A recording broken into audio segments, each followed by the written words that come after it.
ఉంది కదా, ముఖం పొంగు ఉంది కదా, నేను తిడితే పడా కదా అనే మాట చెల్లదు. ఇక్కడ చెల్లదు.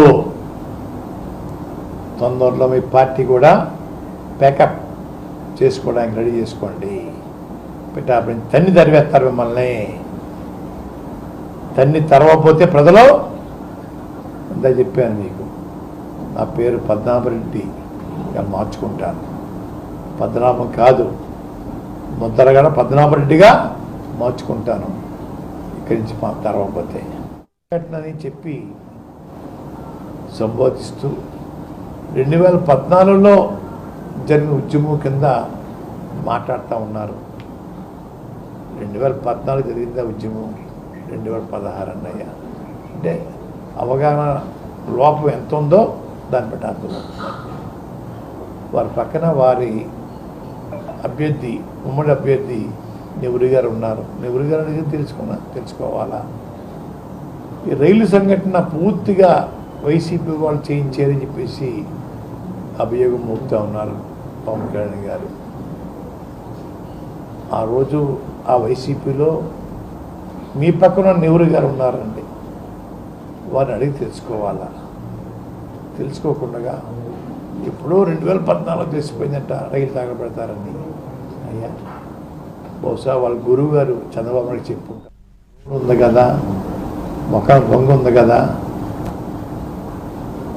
నేను తిడితే పడా కదా అనే మాట చెల్లదు. ఇక్కడ చెల్లదు.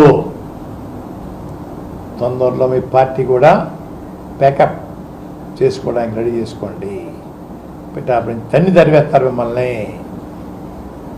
తన్ని తరవకపోతే ప్రజలు అంతా చెప్పాను మీకు.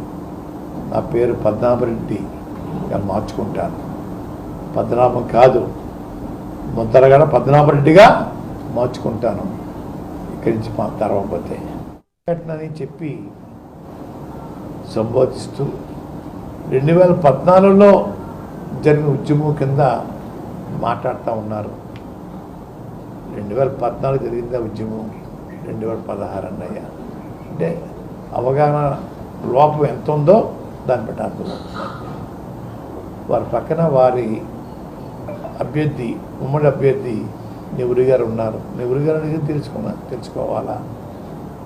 ఈ రైలు సంఘటన పూర్తిగా వైసీపీ వాళ్ళు చేయించారని చెప్పేసి అభియోగం మోపుతూ ఉన్నారు పవన్ కళ్యాణ్ గారు.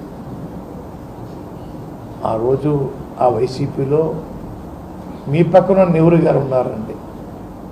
వారిని అడిగి తెలుసుకోవాలా. తెలుసుకోకుండా ఇప్పుడు 2014 తెలిసిపోయిందంట రైలు తగలబెడతారని.